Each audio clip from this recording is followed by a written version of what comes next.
Senhor esteja convosco. Proclamação do Evangelho de Jesus Cristo segundo Marcos. Naquele tempo, Jesus saiu de Jericó junto com seus discípulos e uma grande multidão. O filho de Timeu, Bartimeu, cego e mendigo, estava sentado à beira do caminho. Quando ouviu dizer que Jesus, o Nazareno, estava passando, começou a gritar: Jesus, filho de Davi, tem piedade de mim. Muitos o repreendiam para que se calasse, mas ele gritava mais ainda: Filho de Davi, tem piedade de mim. Então Jesus parou e disse: chamai-o. Eles o chamaram e disseram: coragem, levanta-te, Jesus te chama. O cego jogou o manto, deu um pulo e foi até Jesus. Então Jesus lhe perguntou: o que queres que eu te faça? O cego respondeu: mestre, que eu veja. Jesus disse: vai, a tua fé te curou. No mesmo instante, ele recuperou a vista e seguia Jesus pelo caminho. Palavra da salvação. Que as palavras do Santo Evangelho perdoem os nossos pecados. Ao longo deste ano, estamos meditando a partir do Evangelho de São Marcos. E Marcos tem uma característica muito peculiar. Sempre ele coloca Jesus a caminho. Jesus está caminhando sempre. O destino, Jerusalém. Assim, então, neste caminho, Jesus vai encontrando com várias pessoas. Várias situações vão acontecendo, poucas com nome, como aqui hoje tem Bartimeu. O objetivo também de Marcos é responder uma pergunta: quem é Jesus? E ele conclui o evangelho dele dizendo: o centurião, ou verdade, o que colocou a flecha em Cristo, o soldado romano, vai dizer: verdadeiramente ele era o Filho de Deus. Todo o percurso de fato de Marcos é mostrar isto: quem é Jesus? O Filho de Deus.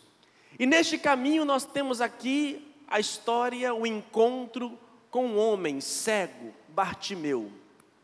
É bem provável que essa história tenha acontecido como aqui foi relatada. É bem provável que tenha existido um Bartimeu que estava ali na porta de Jericó. Este relato traz a nós, chega a nós pelos 3 evangelhos, Mateus, Marcos e Lucas. Então podemos entender, sim, existiu um Bartimeu. Entretanto, desde o início da igreja, foi-se vendo que Bartimeu é o símbolo do encontro do homem com Deus. Não é simplesmente ali um momento da vida de Bartimeu, mas todos aqueles que abraçam a fé. Por isso, a história de Bartimeu se torna uma história simbólica. E por símbolo, vamos então tentar entrar nessas peculiaridades deste evangelho. Primeiro, Jesus saiu de Jericó. Cidade, Jericó, tem o cerco de Jericó. Segundo o Papa Gregório Magno, do século VI, um grande Papa, ele diz para nós, nos seus escritos, na sua homilia escrita, que Jericó, traduzido para a língua entendível nossa, é o mesmo que lua. E lua, na linguagem, interpretação bíblica, ela é vista como imperfeita, Uma hora está grande, outra hora está pequena, diminui, cresce de novo, some, desaparece. Assim a lua, nessa interpretação bíblica de São Gregório, é a imperfeição. Portanto, Jesus estava aonde? Saiu de Jericó, passando por Jericó, nas imperfeições humanas, na imperfeição do ser humano. Jesus vai ao encontro. E nesta saída, estava ali Bartimeu, filho de Timeu. Timeu, em grego, significa honra. Bartimeu, filho da honra. Na verdade, o entendimento é aquele que busca honra. A honra humana, as coisas materiais da vida, as coisas temporais. Ali estava Bartimeu, cego, porque ele estava cego e vivendo somente estas honras humanas, essas vontades, e não conseguia enxergar quem? A verdadeira honra, quem merece todo o louvor, Jesus Cristo. Ele estava cego de desejo por essas coisas humanas. Na beira do caminho, sentado, caminho, quem é o caminho? Diz Jesus: eu sou o caminho, a verdade e a vida. Ele estava à beira, à margem do caminho. Ele não estava, portanto, no caminho. Lembrar também que no início da igreja, antes de nós sermos chamados católicos, a igreja era conhecida como a igreja do caminho. Era a igreja do caminho. Depois que veio se tornar, mudando o nome, e vão se identificar como católicos. Santo Inácio de Antioquia, no século II, que vai dizer: onde está o bispo, ali está a igreja católica. Portanto, aqui no caminho, à beira do caminho, à beira da comunidade, não estava na igreja, ele estava à parte, estava à margem, ele não pertencia ao grupo, porque estava cego com as honras que tinha da vida. Portanto, quando ele ouve falar de Jesus, ele começa a gritar: Jesus, filho de Davi, tem piedade de mim. Filho de Davi, tem piedade de mim. Quando ele começa a gritar, muitos o repreendiam para que se calasse. Quem são esses muitos? Vou dar duas interpretações, voltando lá no século antigo. A primeira, Santo Agostinho. Santo Agostinho nos diz o seguinte, que esses muitos são os cristãos que dão mau testemunho de uma vida. A pessoa, ela quer entrar na comunidade, ela até tenta, mas tem cristãos que não dão bom testemunho, não acolhem muito bem a pessoa. De repente acontece um escândalo, e isso afasta as pessoas. Ela tenta entrar, mas não consegue. Ela não consegue perceber na comunidade realmente sinais de salvação, de conversão, de uma vida diferente. Também nós, muitas das vezes, temos dificuldade de acolher o que chega. De repente, estamos lá anos cantando na igreja, tocando. De repente, chega um lá, mais novinho, ameaça o meu lugar. Você está achando o quê, menino? Eu estou cantando aqui há muitos anos. E agora vem você agora tomar o meu lugar? E assim a gente tem dificuldade, a pessoa quer chegar, quer adentrar, né? Temos dificuldade de acolher, a pessoa tenta, mas é difícil, às vezes, certas comunidades, certos grupos. E não falo de igreja só não, tá? Quem vem de fora para o Espírito Santo, eu já falei para vocês sobre isso, sofre. Quem vem fora do Espírito Santo para trabalhar, sofre. Porque é um grupo que coordena e comanda tudo e que não consegue entrar. Não consegue, é difícil. Mas vamos botar para a realidade bíblica que é melhor, né? É mais fácil.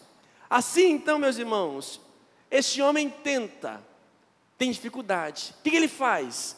Grita mais alto. Olha que bonito. Tem gente que na primeira dificuldade, na primeira barreira, abandona. Larga tudo. Ah, não me chamaram para cantar, não me acolheram, e eu desisto. Bartimeu, ele grita mais alto, mais forte. Ele não para no primeiro obstáculo. Segunda interpretação, quem são esses muitos? Volta o Papa Gregório Magno no século VI. Olha que bonito isto. Gregório diz que esses muitos não são pessoas fora de mim, sou eu mesmo. Quando eu estou num pecado, ou à margem, ou longe da igreja, eu até tenho vontade, mas de repente vem, não, vai não, tem Corinthians e Flamengo hoje, não vai. Quem ganhou? Nem vou perguntar, né? Não falaram nada, então... Não vai. Você não merece, você não pode, você é um pecador. Esses muitos são aqueles que te impedem de ir. E, na verdade, esses muitos somos nós mesmos, os nossos desejos lá dentro, que nos aprisionam, que nos acusam, a nossa consciência que nos acusa, e eu vou me achando que realmente eu não presto, eu não sirvo, eu não posso, não vou conseguir, e pronto, desanimo. Mas o bonito que Bartimeu, aquele que buscava honra, ele vence aqueles que o impediam de chegar a Jesus, sejam com a comunidade cristã, ou seja ele mesmo. Ele avança e vai e busca, para poder o quê? Buscar este caminho, entrar no caminho. Meus irmãos, Jesus é o caminho. Fora dele nós temos atalhos. E atalho nem sempre nos leva a um bom lugar. Lembra de Chapeuzinho Vermelho? Lembra de Chapeuzinho Vermelho? Então, pegou o atalho e encontrou o lobo mau. Assim também nos atalhos da vida, é melhor ficar no caminho, mesmo que seja sinuosa a curva, que dê voltas, é melhor estar neste caminho, porque é este caminho que nos leva para a vida. Bartimeu então enfrentou todas as dificuldades, para que pudesse então ali adentrar. Quando começaram a impedir, gritou mais forte, até que Jesus mandou parar. Para,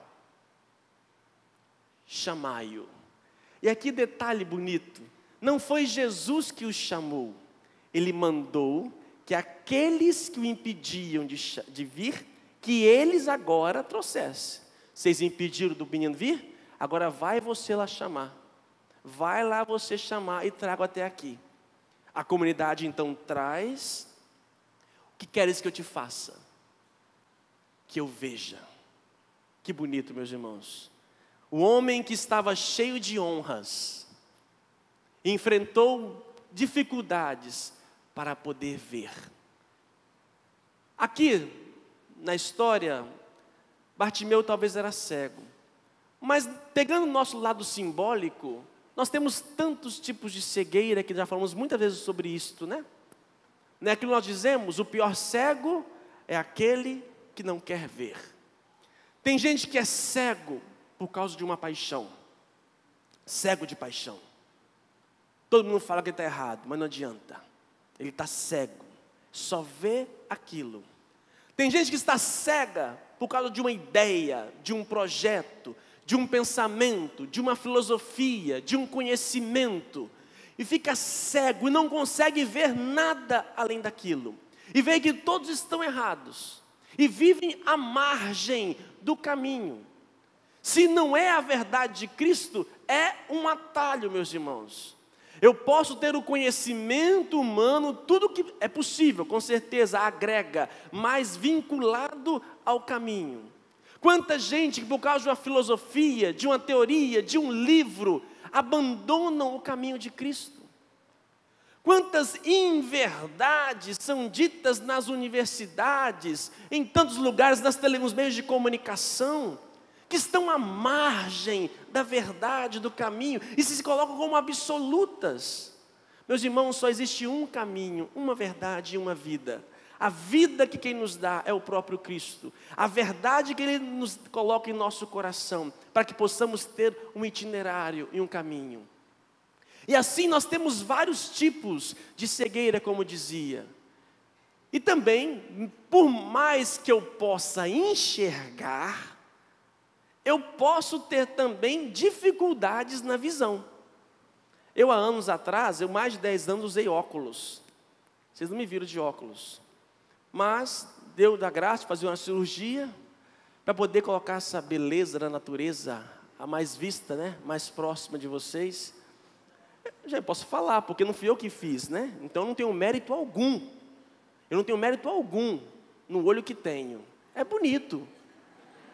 É bonito. Não é, eu não estou me achando, gente. Se eu tivesse feito por merecer, aí sim seria vangloriar-me. Mas como eu recebi sem nada fazer, eu nasci assim. Assim, ou seja, nós temos dificuldades e problemas na visão. Você tirar o óculos, com certeza você coloca o óculos, te ajuda, facilita. E aí, na visão física, nós temos alguns problemas. Miopia, hipermetropia, astigmatismo, glaucoma, catarata, e assim por diante, não vou entrar aqui na minha área, tá? Senão vou demais. O que acontece com a pessoa que tem miopia? Ela não enxerga? Ah, misericórdia, eu sempre confundo isso. Ela não enxerga longe. Ela tem dificuldade, então ela precisa pôr um óculos para poder enxergar longe. A mesma coisa quem tem hipermetropia, não enxerga, tem dificuldade de enxergar perto. Ora, se no mundo físico nós temos isso, e nós temos tipos de cegueira espiritual, temos também, portanto, tipos de dificuldades, problemas visuais espirituais. O míope espiritual é aquele que não enxerga longe, ele só enxerga perto. Então ele só reza para a vida dele, para a família dele, porque estão próximos. Ele tem dificuldade de ver os problemas dos outros lá fora. Ele não se intervém com nada. Ele vive para si, somente voltado para si. Tá? Ou seja, ele enxerga. Encontrou Jesus? Encontrou, mas ele é míope. Ele só se preocupa com os seus, da comunidade, os aqui da fechada. O resto, de tan. O hipermétrope, isso não for, vai ser assim, espiritual, ele tem dificuldade de enxergar perto, ele enxerga longe. Dentro de casa, ele é o cão chupando manga. Mas juntou com os amigos, ele é social, ele é bom, ele é comunicativo. Chegou em casa, murcha. Porque em casa não presta, ninguém serve, ele tem dificuldade de ver dentro de casa. O que presta mesmo é lá fora, são os outros, porque nós aqui realmente nós temos uma dificuldade tremenda. Sem falar da catarata, que não consegue mais enxergar mais nada, né? São aquelas velhinhas piedosas de igreja, que estão muitos anos na comunidade, né? Já não consegue enxergar direito, né? Já se confunde, e não consegue ver ali o outro chegando com alegria, assim por diante. Ou seja, meus irmãos, não basta enxergar, tem que enxergar além. Como dizia o grande personagem Thundercat.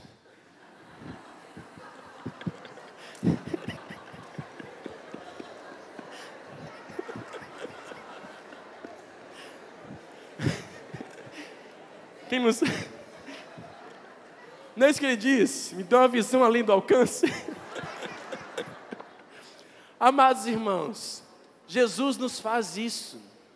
A vida de fé, quando eu oro, quando eu rezo, quando eu peço a graça de Deus, Ele me faz enxergar além.